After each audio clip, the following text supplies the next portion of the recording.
चौगाव येथे 60% लोकांना किडनीचे आजार झाल्याचे वृत्त पोहोचताच प्रशासनाची दखल। अधिकाऱ्यांची चौगाव धाव, पाण्याचे नमुने तपासणी अहवाल, आजारी रुग्ण भेट। नुकतीच चोपडा तालुक्यातील चौगाव येथे 60% लोकांना किडनीचे आजार झाले असल्याची बातमी प्रसार माध्यमांनी लावून धरली होती। त्यानंतर प्रशासनाचा आरोग्य विभागाला जाग आली व चोपडा पंचायत समितीचे गटविकास अधिकारी, तालुका आरोग्य अधिकारी डॉक्टर प्रदीप लासूरकर, डॉक्टर नितीन अहिरे, आरोग्य अधिकारी, प्राथमिक आरोग्य केंद्र लासूर व कर्मचारी यांनी घरोघरी जाऊन आरोग्य तपासणी केली। तसेच पाण्याचे नमुने तपासणी अहवाल सादर केले। त्यात चौगावात फक्त 15 किडनी पेशंट, 3 डायलिसिसवर उपचार घेणारे तर 8 जणांना किडनीला सूज असल्याचे निष्पन्न झाले। तसेच पाण्याचा जैविक तपासणी अहवालानुसार पाण्याच्या TDS 436 असून पाणी पिण्यायोग्य आहे। नागरिकांनी घाबरून जाण्याचे कारण नाही, अशी माहिती जिल्हा आरोग्य अधिकारी डॉक्टर सचिन भायकर यांनी दिली आहे। तसेच ग्रामपंचायत फिल्टर प्लॅनचे पाणी पिण्यासाठी वापरण्याचे आवाहन। नमस्कार, मी डॉक्टर सचिन भायकर, जिल्हा आरोग्य अधिकारी जळगाव।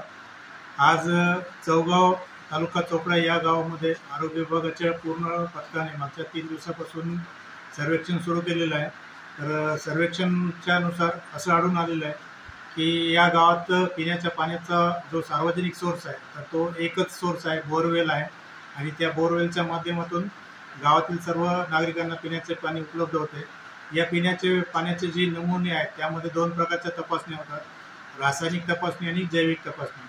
तर या दोन्ही तपासणीचा अहवाल पिण्यासाठी योग्य आहे।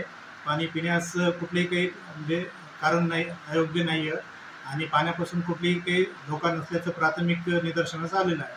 त्यामुळं गावातील लोकांनी पाण्याबद्दल कुठलीही शंका व्यक्त करू नये किंवा पाण्याबद्दल काही अडचणी नाही आहे। तसंच गावामध्ये जवळपास 2,500 लोकसंख्या आहे। या सर्व गावचं आरोग्य विभागाच्या पथकांनी मागील 3 दिवसांमध्ये पूर्ण सर्वेक्षण केलं। तर यामध्ये 3 रुग्णांना किडनीचा आजार असल्याचं दिसून आलं आणि त्यांचा योग्य ठिकाणी उपचार सुरू आहे। त्यांना डायलिसिस सुद्धा सुरू आहे।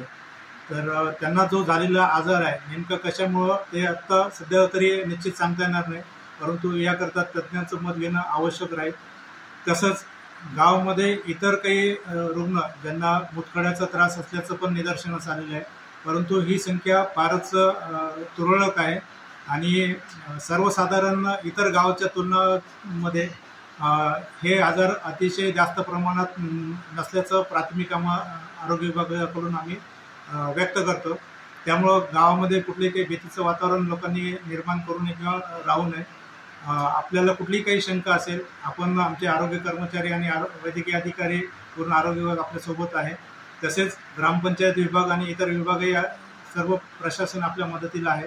त्यामुळं भीतीचं कुठलेही काही वातावरण नाही। 24 लाईव्ह महाराष्ट्र न्यूजसाठी हेमकांत गायकवाड, चोपडा, जळगाव।